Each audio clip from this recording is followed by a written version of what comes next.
thank all of you for coming out to the picnic and enjoying the wonderful freedoms that we enjoy. I was sitting at a table and we were talking about just the bounty of food that was there, and that's just one of the many freedoms that we have. And I wanted to personally thank you for coming out to the picnic, because that's what makes it special, is when all of us meet together and have a good time. At this time, it's my pleasure to introduce our guest speaker, JosMarie Vanderspek.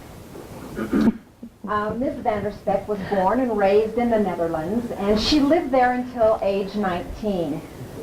She began studies as a medical administration person and language in Amsterdam, and she finished up her education in Indonesia, where she managed the Dutch Teachers Union.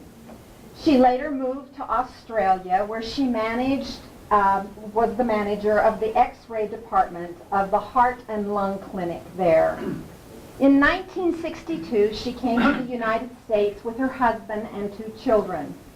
She has devoted her life to fundraising and volunteering in many organizations, including many medical auxiliaries and hospitals.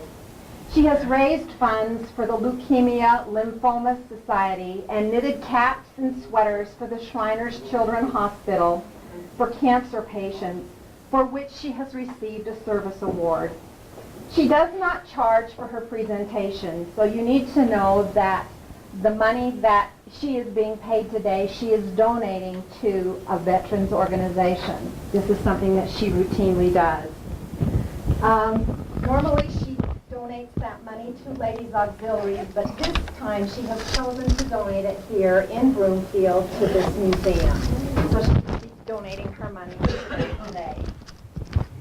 She has, her presentation is on a CD and has been accepted into the United States Holocaust Memorial Museum in Washington, D.C., where it will be held available for all to see throughout eternity. Today, Ms. Vanderspek will give her presentation called What It Really Means to Be Occupied, 1940 to 1945. In this, she will tell us how she survived the Nazi occupation and how the Dutch underground forces, what role they played in rescuing the Jews and in also saving the lives of Allied pilots shot down over the country. Please welcome Ms. Vanderspek.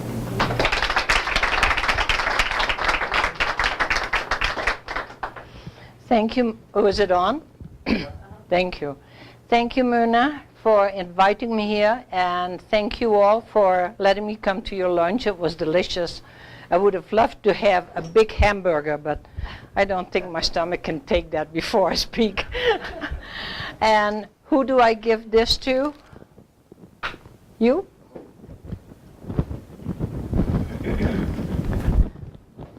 Thank you very much. From the bottom of my heart.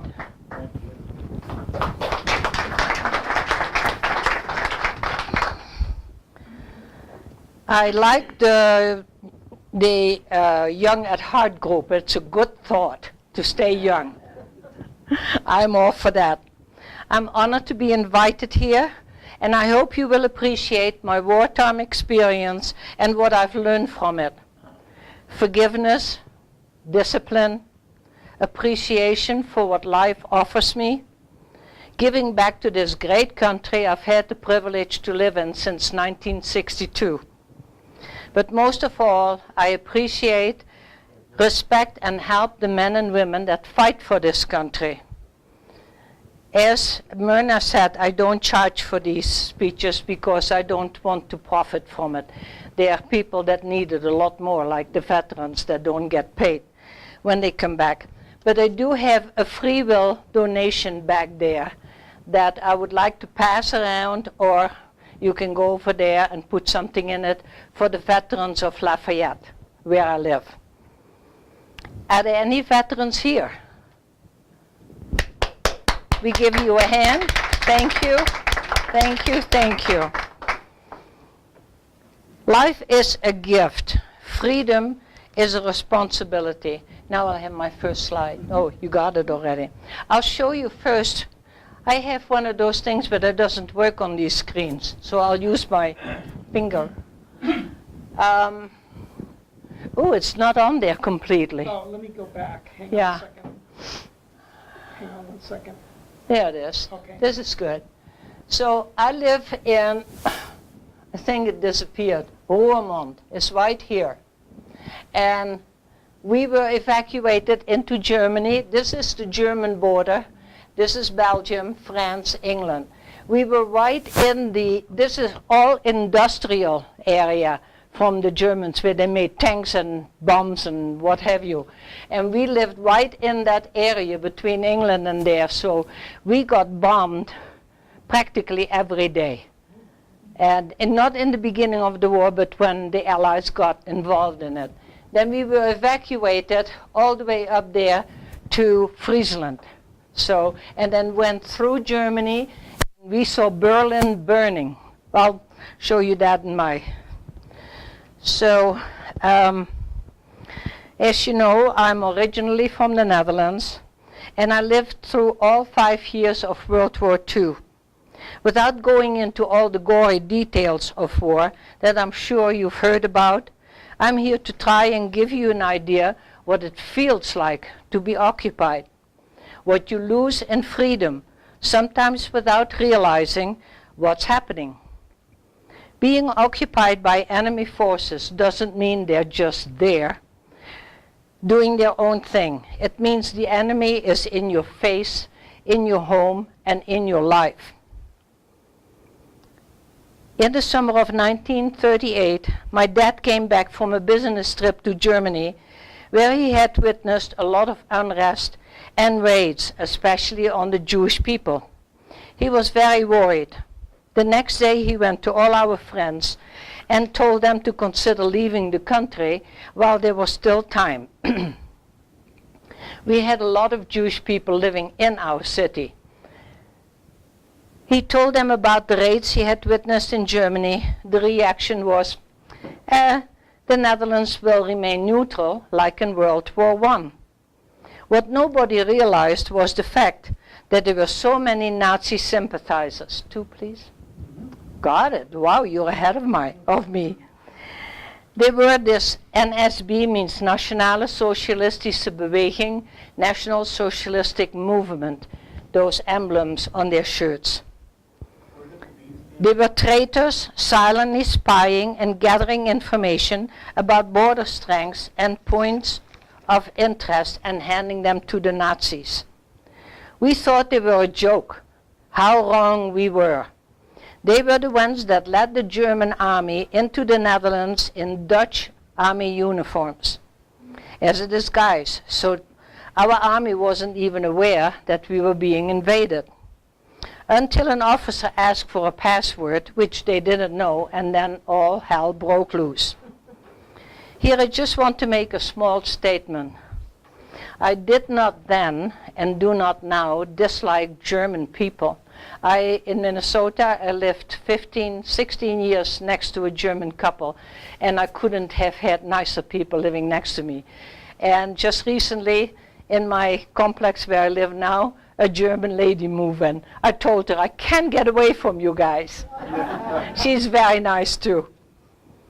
Preparations for a possible war were being made, civil groups were formed, alarm systems were installed to warn us for bombings and attacks. Cellars were studded and reinforced for everything but a direct hit of a bomb. We stocked up on supplies, bought mattresses, blankets, pillows, food, and life went on. Next. But on May 10, 1940, at midnight, we were awakened by loud banging on the door to go to the cellar, because the bridge across the River Maas, that's the River Maas, that bridge, a Dutch stronghold a couple of blocks away from our house, was going to be blown up. Next.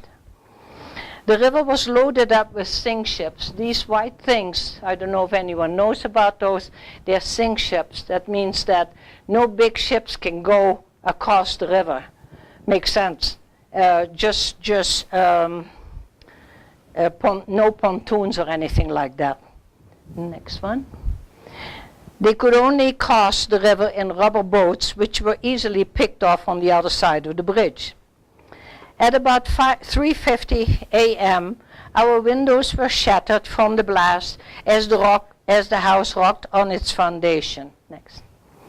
About 6 o'clock in the morning, the German army invaded our town of Roermond, but were stopped by the Dutch army on the other side of that blown-up bridge. There was heavy fighting on both sides for several days. We remained in the cellars. Tension was high, but we had provisions and water and kept busy by reading and talking to each other. When the German army broke through that stronghold, they continued to sweep across the Netherlands, Belgium, and Luxembourg. I knew that was going to happen. Oops. Whoa, I'm losing it. Is it still working? I'm sorry. I must have gained weight. They broke through the French Maginot Line. Remember the unbreakable Maginot Line? They left 1 mile open, and the Germans knew exactly where to go, and they walked right through. All under the guise of protecting us from a so-called invasion of Great Britain and France, which of course wasn't true. In the rest of the Netherlands, the assault came mainly from the sky. Next one. By Luftwaffe with gliders and parachute troops, coming down behind our defense lines, seizing bridges still intact, thus enabling the panzer units to penetrate deeply into the country, unhindered by the water defenses the Dutch army depended on so heavily. This kind of attack was aimed at capturing the Queen and the government, but the resistance was so strong by the Dutch army that Queen Wilhelmina, her family, and the government was able to escape to England. To retaliate for this unexpected resistance, Hitler ordered the bombing of Rotterdam, our biggest port. The Dutch then ceased to resist. They surrendered. Next. Immediately, a proclamation to the public was issued by the new commandant that all windows had to be darkened from sunset to sunrise, no lights were allowed to shine out, and nobody was allowed to be outside after dark. Telephone connections were restored, but only for local calls, no long distance. We were allowed to keep our radios, but could only listen to the German channels. Punishment was severe. Our mayor in Roermond pleaded with the people to remain calm and orderly. Next. On May 18, 1940, Arthur von Seyss-Inquart, I don't know if you've ever heard that name, became the German commissioner over the Netherlands. His name created fear. He was a brutal Nazi, involved with Hitler's takeover of Austria and Poland. He began his rule in the Netherlands with false moderation, promising the Dutch that he wouldn't turn them into Nazis. Big chance. He let us board up the broken windows, but the locks from the front doors had to be removed, thus enabling the German army to take refuge in case of an attack. But gradually he tightened his grip as our entire nation was forced to its complete subjection. Next. This is the Hitler Youth. They began forming the Dutch Hitler Youth. Here you see the inspection. They are mostly children from the National Socialistic Movement, parents. The forever stubborn Dutch weren't going to take any of this lying down, and the resistance movement was born. We named them onderduikers, dive under. At first only causing mere nuisances to the German army, a little sabotage here and there, but soon enough they formed into a strong force. My brother Jules, who was in medical school in Amsterdam, joined the resistance. A year later, as the Nazis began to recruit all the young Dutch men, he was put to work in a controlled ration distribution center. Food stamps, like we get here now. He profited from his forced job later because it enabled him to steal rations for the resistance people who had to go underground and therefore couldn't get any food stamps without coming out of hiding. Food had to be bought for them by people with a legitimate card. My family didn't know about his participation in the underground until after the war, since there was no way of communication. My dad also immediately got involved, as did my uncle, and they organized the resistance fighters in our town. We personally had to give up the top 2 floors of our home by the bridge there that you saw, leaving us with the kitchen, dining, and living room where we also had to sleep. The Germans had chosen our home, to set up a printer to print the new German money. Our own guilders were now worthless, as we could only use the Deutschmark. At one time we had as many as 100 soldiers in our house, and in credit to them, they never did us any harm. They were ordinary people that had been drafted. None of them came back from fighting in Belgium. All 100, we learned later, had been killed. The only exception in that group was an SS lieutenant, arrogant with the coldest eyes I've ever seen. Even the soldiers were afraid of him. He rode into our hallway and tethered his horse at the banister. It was at this time my older sister Josephine became ill. Her cold turned into pneumonia, no penicillin, and she died at the age of 25, our first family casualty.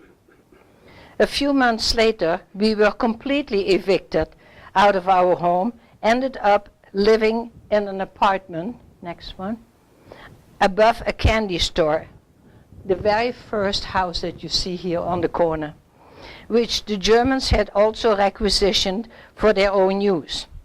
There was no cellar, but we could use our neighbor's cellar for emergencies. Towards the fall of 1944, we permanently lived with 14 people in that cellar. In this slide you see the street, the next one, thank you. The rubble from bombings and grenades and what have you. By 1944, it came up to the 2nd story of the house. That's how many times we've been bombed. Soon enough, all the people in our street thought it wise to connect those cellars. By holes in the wall, all the way up to the end of the street, we went underground, underneath the street, and came back on this side in order to escape in case of bombings. These connections became invaluable for the escape of the underground resistant people. Now we just show the map for a while. Oh,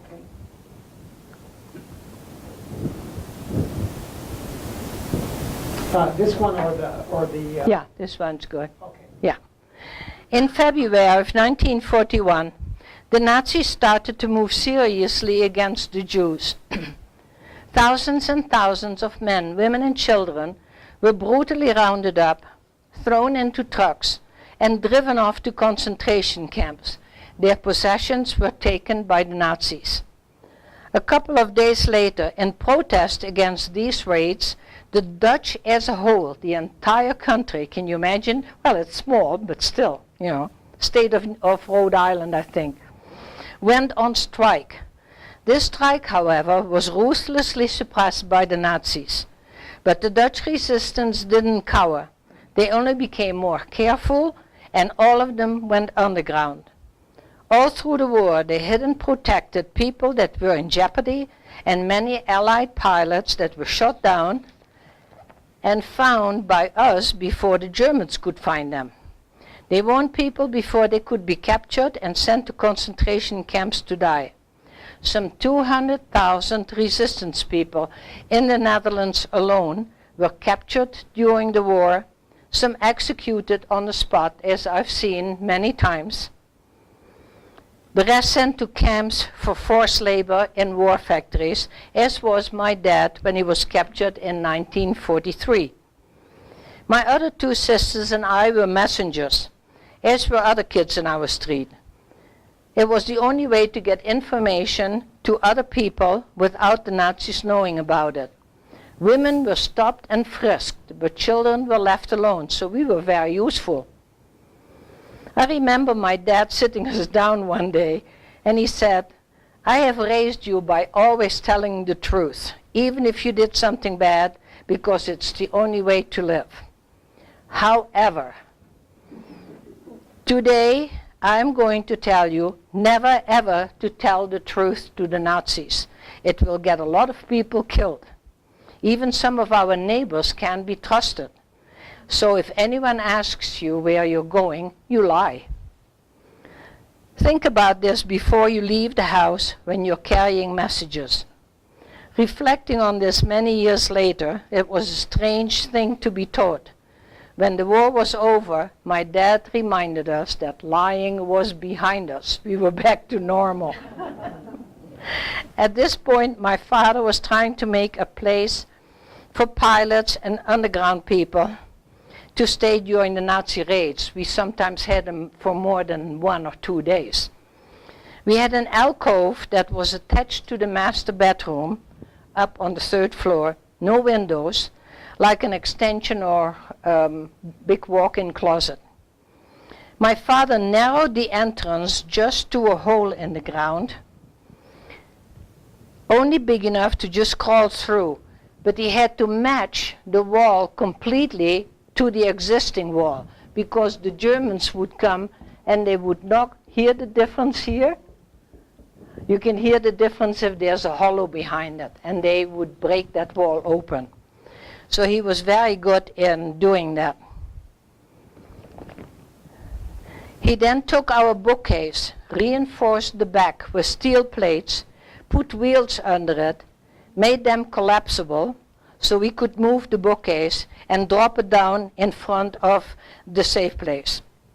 He attached a large crank on the back so they could hook the case solidly to the wall on the inside where they were hiding. The wheels would collapse at that time, making the case stationary. The bookcase was full of books, and we kids had to sit on the floor near it and try to read as nonchalantly as we could under the circumstances. In this way we lived as well as was possible. Food got scarce, and we all became very skinny. We lived on our meager rations, plus tulip bulbs and beets. And since we just ate anything that had protein, I better not tell you what it was. I'll leave it to your imagination. We spent long hours of waiting in food lines with our ration tickets, always afraid the raids would start. Schools were closed. Almost daily we were raided. There were many fights in the sky between the Allied and German airplanes. Winters were the worst, since there was no electricity, no oil for our furnaces, no coal either, because the German armies needed all that for themselves. Could you excuse me for a minute? I am still so dry. I've only been here 1.5 years.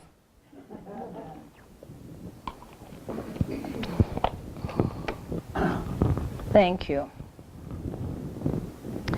The only place we had heat was in the kitchen from a wood-burning stove that we also used for cooking what little food we got.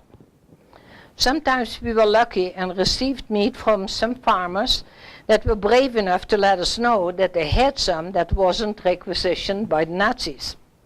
One day we got a message that a farmer friend had piglets and we could have some. My then older sister, Francisca, took her bike and went. She put the 2 squirming piglets into the saddlebags, and halfway back home there was a formation of airplanes, and pretty soon flags started to attack the Allied planes. My sister dove into a ditch, and one of the piglets decided to get out. She went after it. She wasn't going to let it go. Got a hold of it, laid on top of it until she could safely continue.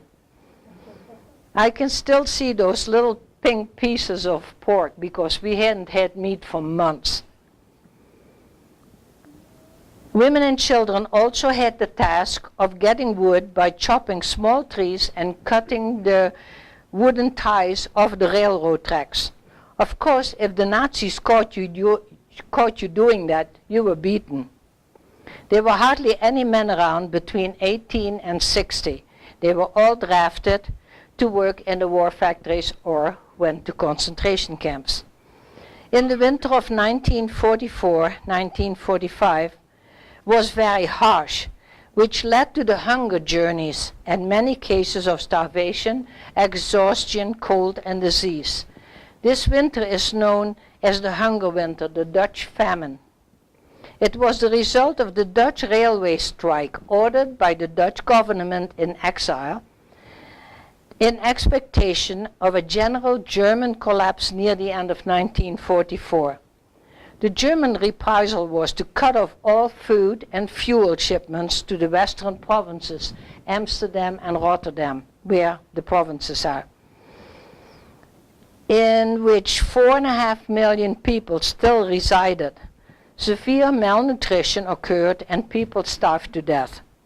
Relief came only in the beginning of May 1945. By the end of the war, 205,901 Dutch men, women, and children had died from this. The Netherlands had the highest per capita death rate of all Nazi-occupied countries in Western Europe, 2.36%. Another 30,000 died in the Dutch East Indies, now called Indonesia, either while fighting the Japanese or in the camps as POWs. We were anxiously waiting for America to get involved and join England and try to rid Europe of the Nazi occupation. Germany was also going to Russia, and it was winter. They needed camouflage for the soldiers, the tanks, and the other vehicles so they wouldn't be seen in the Russian winter white landscape. They wanted everything we had that was white. Bed linens, dresses, men's shirts. If you wore it, they took it off your body. They also wanted everything made of steel and rubber. If you were lucky to have a bike, still have a bike at that time, you rode it on a metal frame. Ouch. Then the V1 and V2 rocket bombs were developed.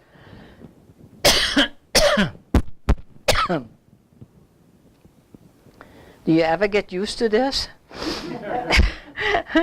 To attack England. My grandfather's property, next one. There were 3 houses this size, from here to here. This is what it is now. But this was my grandfather's house. The gate and this one wall are the only thing left. The rest was all flattened. And it was taken by the government, and there were 3 houses like that. We lived in the middle one, and my uncle lived in the other side. The Dutch government kept it under control for, I think, 60 years. My son and I went to Holland about 5 years ago, and we saw it the way it is now. The guy had to pay the government 2.3 million euros. We didn't get a cent. It was our property, but we didn't get any.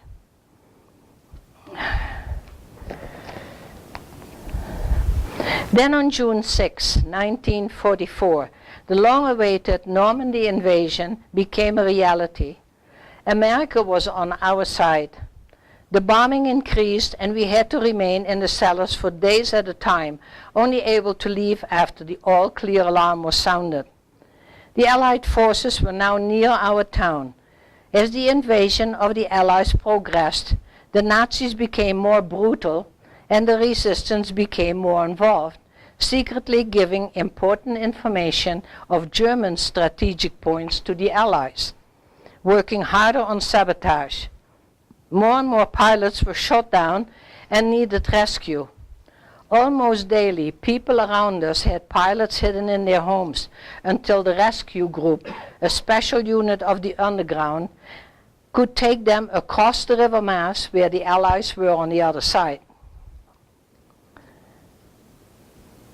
We now also had 2 Russian women in our home that we rescued from a German prison in our town. In the fall of 1944, the Germans were afraid of a breakthrough by the Allied armies and decided to evacuate our entire town of Roermond in order to enable to booby-trap each house. Next, please.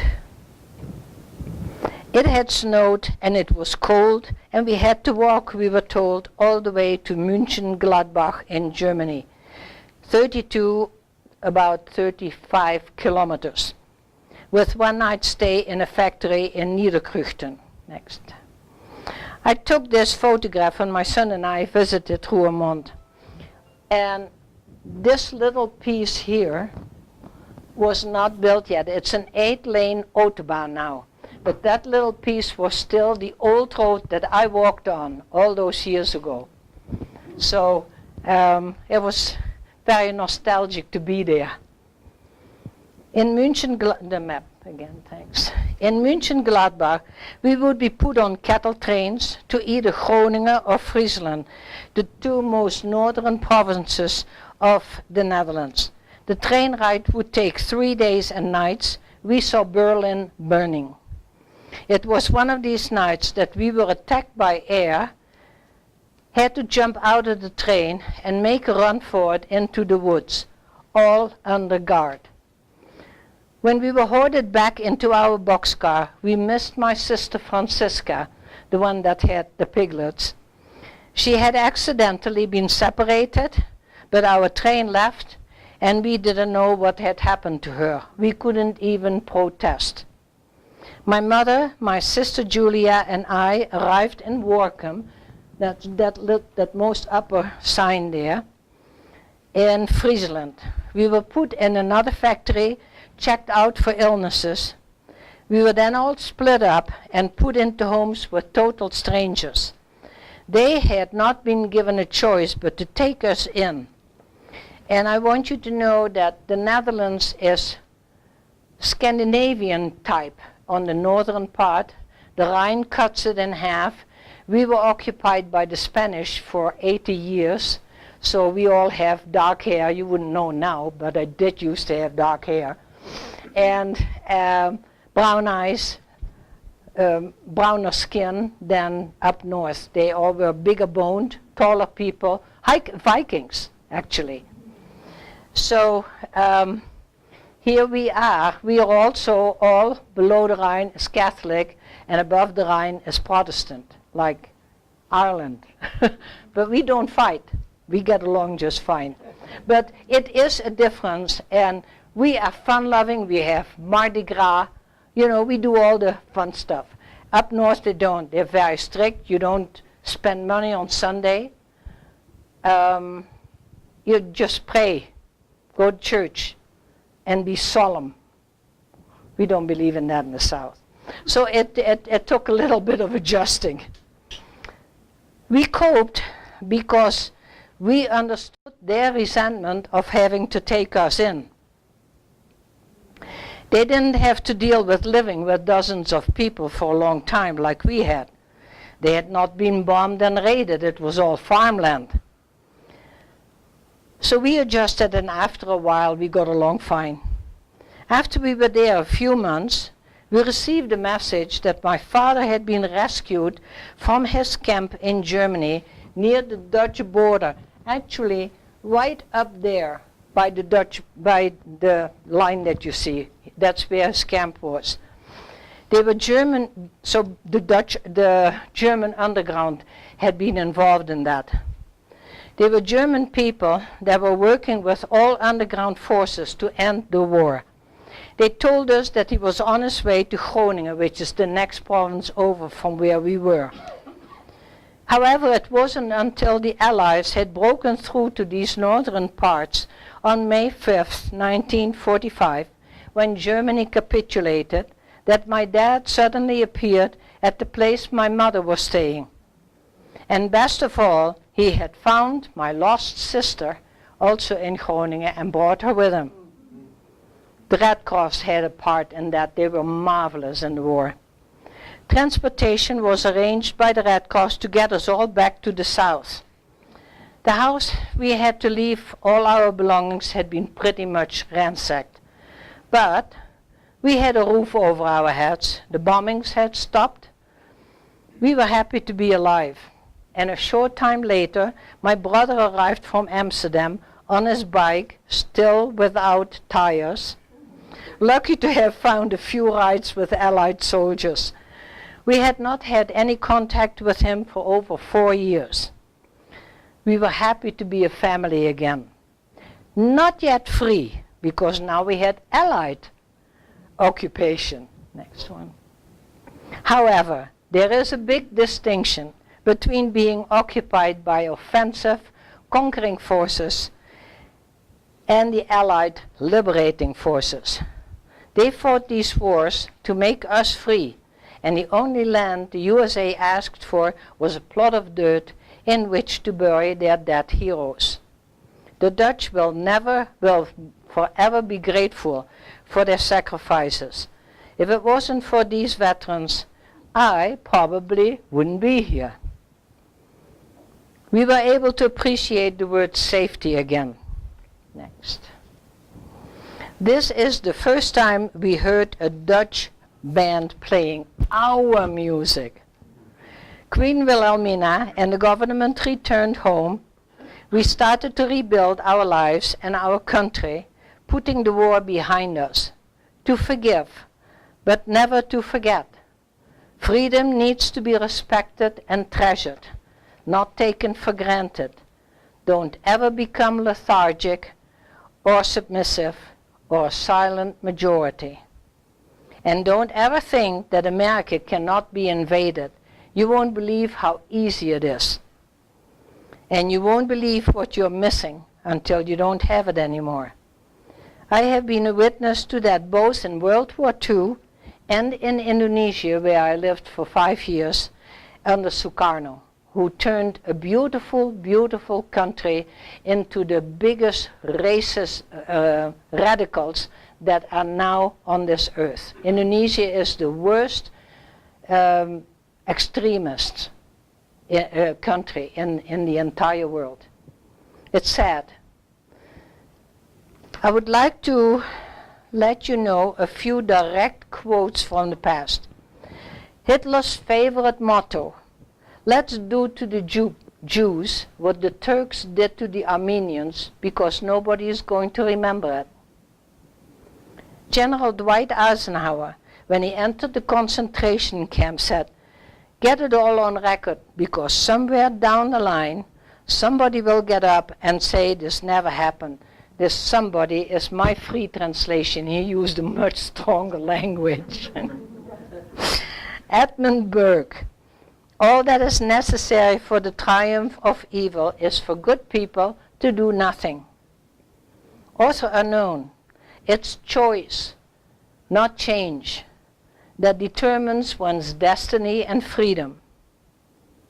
George Orwell, if liberty means anything at all, it means the right to tell people what they don't want to hear.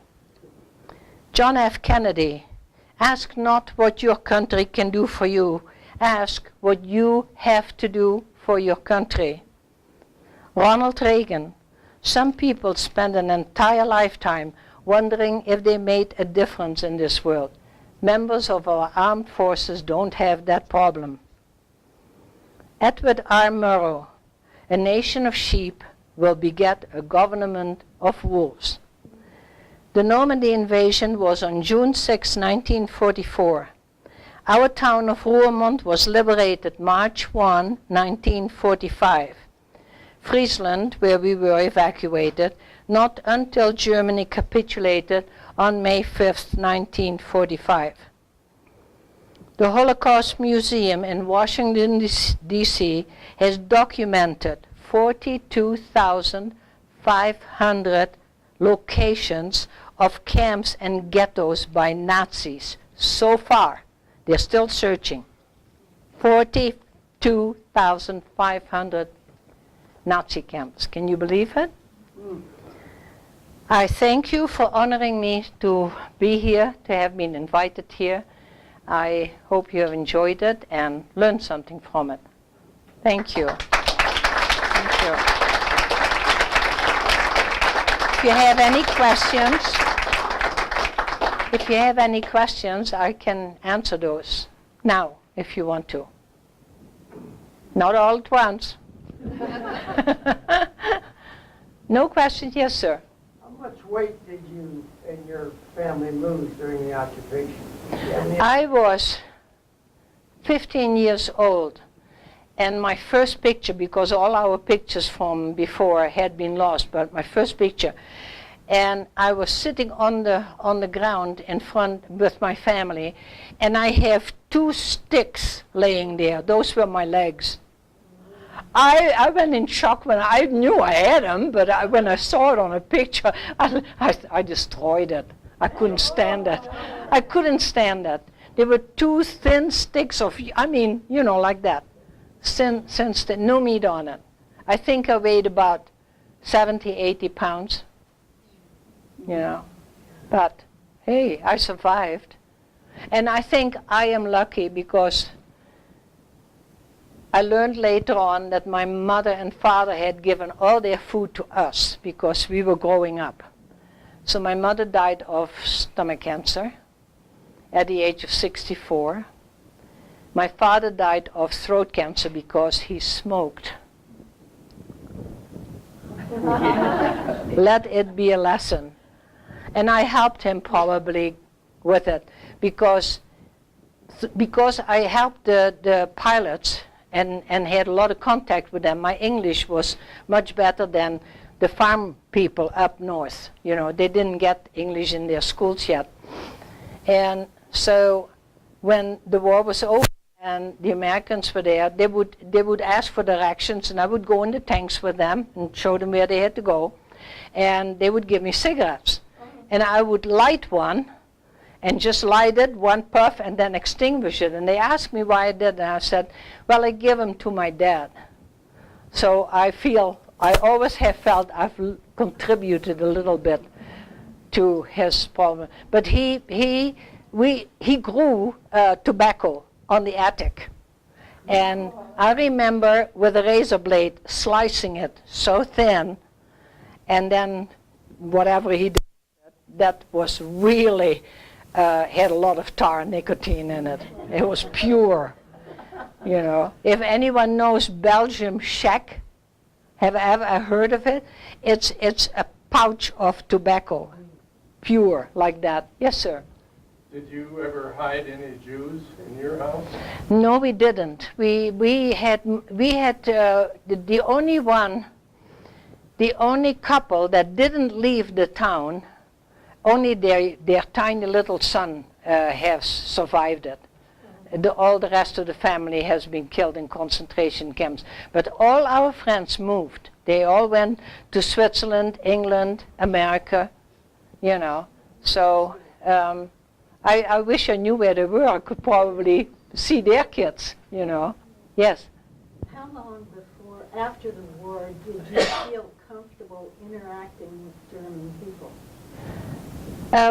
Not very long. Right after the war, I think the first summer, the Germans came into our town because we only lived 20 minutes from the border. And they came into our town to buy goods and stuff like that. We had more than they had. And I resented that. That I remember, But you have to forgive. You just cannot live with yourself if you don't. In all my speeches, I've only had one person that said to me, how could you possibly forget the atrocities that... I said, I don't forget those, but I don't take it out on the people that I'm living with now. Well, my neighbor next door was a year old. Should I be mad at them? When the war broke out? It just doesn't work. You've got to forgive. And I think a lot of people here in the United States cannot do that. I've talked to a lot of veterans, and they can't forgive. And that's really sad, because that's what makes them sick. You know, they have to open up and talk about it. Don't forget it, but... Yes, sir. Can you recall your first encounter with an Allied soldier? Oh, that was fun. I had to teach him how to eat with knife and fork. I am not kidding you. I am not kidding you, because every once in a while we couldn't accompany them going to another place. They had to be moved all the time. You couldn't keep them forever. And we always wanted them to get back to the other side of the bridge where the Americans were. So we had to give them to that unit that was specialized in crossing the bridge. And they had to go on their own, and it takes days sometimes to walk somewhere. If they had to eat somewhere, chomping like this was a dead giveaway. It just didn't work. So that was fun. That was really fun. And I've always wished that after the war, that I would know their names. But we didn't, because it was too dangerous. Oh, I knew George and Henry and Louis, you know, that, but no last names. And I didn't know where they came from either, because I didn't know at the time that I would end up living in America, but it would have been fun to find some of these people. Yeah, and there was one person in one of my speeches that sat, and he was a veteran. He said, "I probably have dropped some bombs on your head." I said, "Well, I'm glad you missed me." I said, "But you also missed the bridge." He said, "You had to rub that in." They had to, you know, you saw the bridge, and they had to bomb it, and they couldn't, for some odd reason. Well, the Big Bertha we had in our town, you know, shot everybody out of the air. But they decided to bomb it this way, in the water. So, you know, and they thought they would hit the bridge. They missed it. All the bombs went in the water, but nothing on the bridge. That was fun. Yes? First of all, I want to say don't feel guilty about the cigarettes, because in that day and age, they didn't know that they... I smoked myself. Yeah, right. You know, 2-3 cigarettes a day, no packs, but, you know, but I know, I don't feel guilty. I did for a little while, you know, when I heard that he had throat cancer, but I know it's from that bad tobacco. Yeah. Well, I think maybe you answered this question, but I was wondering, when you took people into your homes, how did they go from your home to safety? Well, the night work. I told the students in school, they know all about the war movies, you know, and the Germans are on one side, and the other people that need to get into a building, they're on that side, and they come, you know, in the movies, they come stomping along there. That doesn't happen. That simply doesn't happen. We didn't wear shoes. We wore 3 pair of socks. And you were very careful. And your hearing gets extremely fine-tuned. I could hear somebody come in the other side of the street, around the corner. I could hear somebody come.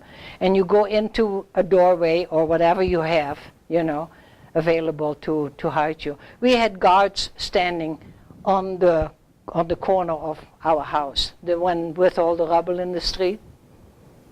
Yeah. You mentioned schools, but earlier when we were talking, you said that you have not been invited to speak to any school children here in Colorado. You went to all sorts of schools. I brought my bio, and if anyone needs it, I've got some laying around here. I brought it. I don't get past the secretary. In Minnesota, I spoke in one high school 10 times, and each time I did 3 classes. So, you know, that teacher, this Mr. Frenta, he was so involved in everything that he actually did a fundraiser on his own once and took his entire class to Auschwitz in Germany. And those kids, and because I came in there and one little snot-nose, pardon my French, said to me, "Pah, it's all propaganda by the Jews."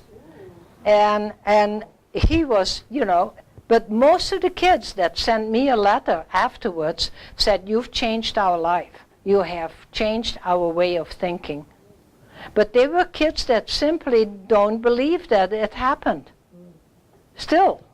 Where in Minnesota were you? In St. Paul. I did Catholic schools, I did Protestant schools, I did the academy, young people that go in the Army or Navy. I have done charter schools, private schools, public schools. They were because there's nothing in the history books, page and a half, that says, it happened, and that's about it. Yeah, don't go into detail. Yes. I was recently on a trip to Germany, and we visited the Dachau concentration camp, and our leader said that in Germany, all 14-year-olds are required to visit a concentration camp. I have a page here that I would like to hear. It is. Germany remembers the event that started it all, the elevation of Adolf Hitler to Chancellor. Do you know what Führer means? God. Hitler said he was Führer, he was God. He didn't want to be a chancellor. Within a month, Hitler used the torching of the Reichstag parliament building to strengthen his grip on power, suspending civil liberties and cracking down on the opposition parties. He now had total control and led the country on its path to World War II and the Holocaust. Now, German students spend at least 1/2 of the school year learning about Hitler's rise to power and the Third Reich, part of a concerted effort on the part of modern Germany to prevent history from repeating itself. And the people of Germany, they're asking them to forgive themselves. This is the new kids in Germany right now, which is a good thing, because my neighbor, darling person as he was, has never wanted to hear me speak. He couldn't take it because he felt still so guilty. And he was a baby, but he felt guilty. And his wife did too. It's sad. I've never been able to change his mind. Unfortunately, I tried. Believe me, I'm tenacious. Yes, sir. Somebody there. Yes, the National Archives has got a program, I believe it's still in process, take documentation like what you have in your speech and your presentation, and documenting and videotaping it, and taking it to the National Archives for records. Lots of World War II veterans were asked to do the same thing. Mm-hmm. Yeah, that's how they accepted my CD. They accepted it? Yeah, oh yeah, they've accepted it. You can get it on the internet, I think, if I only knew how. Like you said, that's the only If I knew how. But, yeah. reminding people of what happened. Yeah, and I'm in touch with them, and they send me all those insignias from the units that fought in Europe. You want to pass that bag around? Yeah? Thank you, Myrna. Yeah.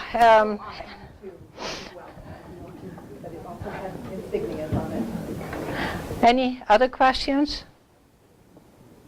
Yes. How did you and your family decide to come to the United States? My husband and I, my kids are born here. My mother-in-law is the cause of that. My stepmother-in-law. I have one of those that I could have done without. She wanted to rule and regulate, and if you've lived under German rule for 5 years, you don't want anyone to tell you what to do. Especially not if you're like Me. I inherited my dad's character. He is outspoken, he fights for his rights, and he taught us to fight for our rights, and, doesn't take anything from anyone. But, she wanted to rule and regulate our house, and she accused me of something one day.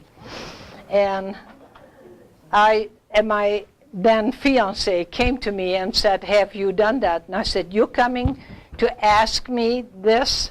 I said, "Let me tell you what I'm going to do. I'm going to pack my suitcase." We had just gotten engaged. "I'm going to pack my suitcase and I'm going to the train station. If you're there when the train leaves, we're still engaged. If not, it's over. I'm not going to deal with this." And we went straight to the American embassy and asked for a visa. That's how I got here. Yeah, you have one of those mother-in-laws.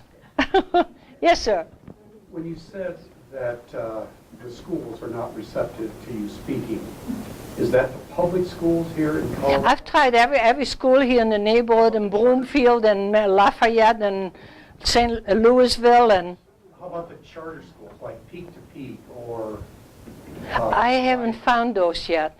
Well, we can maybe help you in that regard. Anyone wants to pay me forward, I would love it. Okay. Because I never had to ever advertise myself in Minnesota. I did one speech in a church, and I did 157 after that, without once asking for it. It just went all by word of mouth. And so if you would like to do that, I appreciate it. I think we have enough grandparents who've got grandchildren who are in school. I know.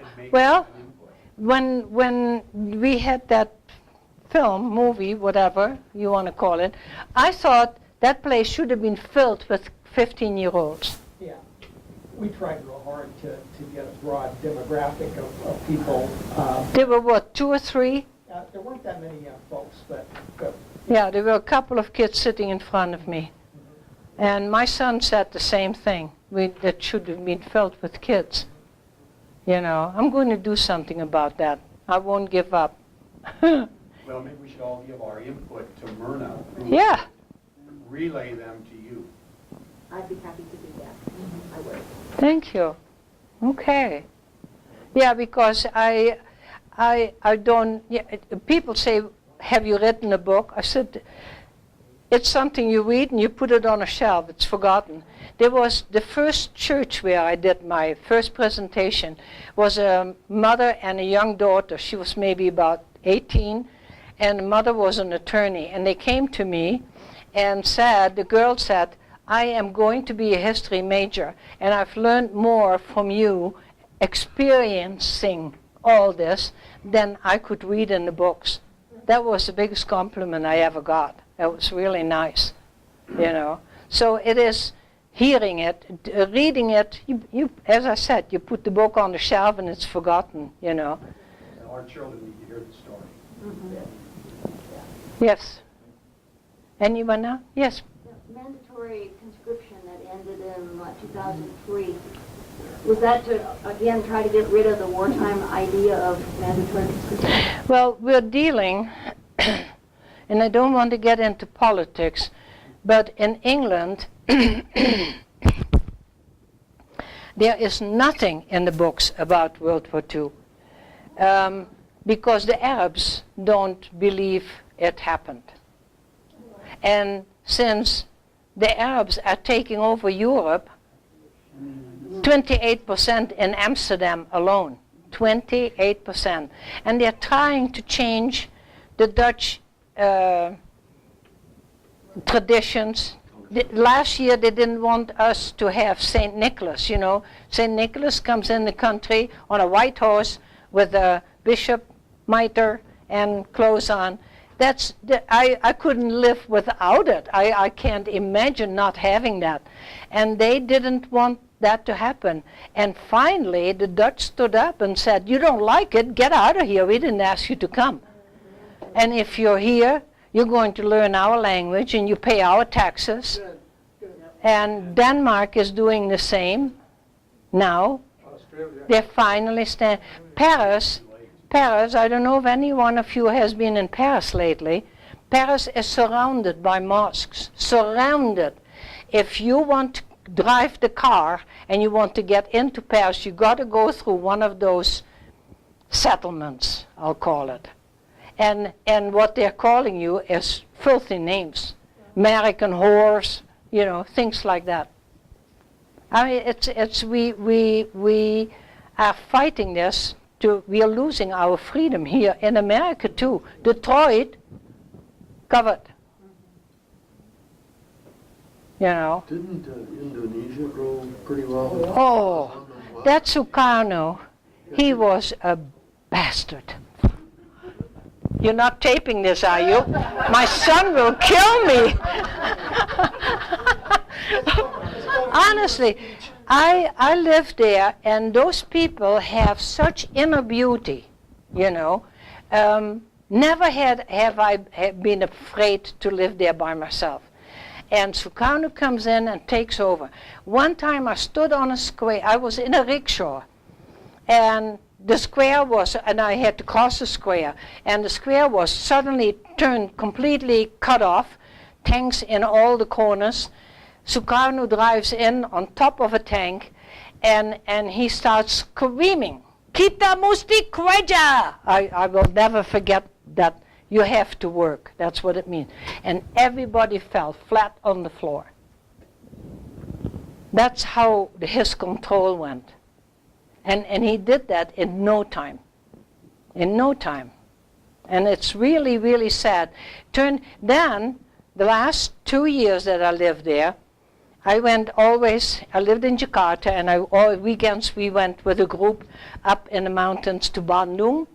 And I don't know how many times the extremists would stop a car, strip everybody stark naked, and send them on their way. It was fun to do. That's what kids like that do. And I've been lucky. I've never been in a car that got stripped. But I've been at the hotel where they arrived, and the hotels in Bandung were prepared for it. They stood there with blankets. They came behind the blanket and came to the car and handed blankets to the car people so that they could get out of the car and have, be covered. They had a sadistic pleasure in doing that. It's a sadistic. That's all and that's what Sukarno taught. Sadism. Is that a word? Every once in a while I lose my English. Yes. JosMarie, I think we probably need to stop. Okay. If you wouldn't mind staying here and letting people talk to you if they would like. Okay. And then if those of you who would like to go on a tour, please feel free All to right. do so. It's a deal. May I? Excuse me just a moment. I don't think these Oh, yeah. two books Lead in here. would be remaining on a shelf with nobody reading them. This is one that Bill and I have. It's called The Forgotten 500. Pardon? Are you reading it now? The untold story of the men who risked all for the greatest rescue mission of World War II. And it has not come to the public till this book. And this was in Yugoslavia. They parachuted in Yugoslavia, and the ordinary people would save them and gift the planes to get them out of there. And this is a book that we have, and if anyone would like to read it, it's here.